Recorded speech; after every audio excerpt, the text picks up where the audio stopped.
Všetko, co okolo nás i u nás bežeduje o ľubovi Božej. Pre celú históriu Boh človekovi dáva potvrdzenia tej svojej ľubovi. Z ľubovi Boh stvoril človeka. Z ľubovi mu prebačil neposlušnosť i už takoj tedy obecal príchod Spasiteľa.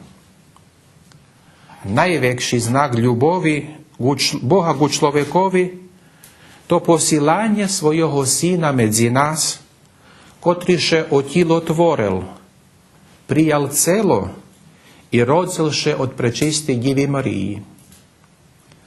Тот дарунок наменений цілому чоловічеству, бо Син Божий, котрий постав чоловік, оможливив спасення всім, котрі його чекали і глядали през довгі століття, як і всім нам, котрі його і нежка глядаємо і прилаплюємо зо щирим серцем.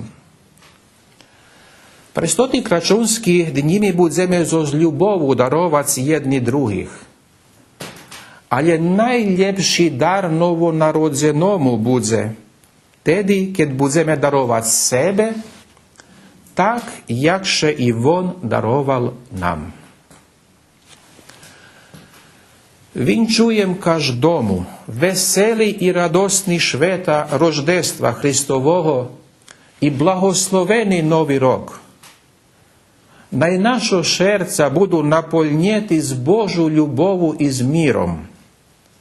Ножме тот мир нашим ближнім там, де його найвіcej потребую. Христос рождається.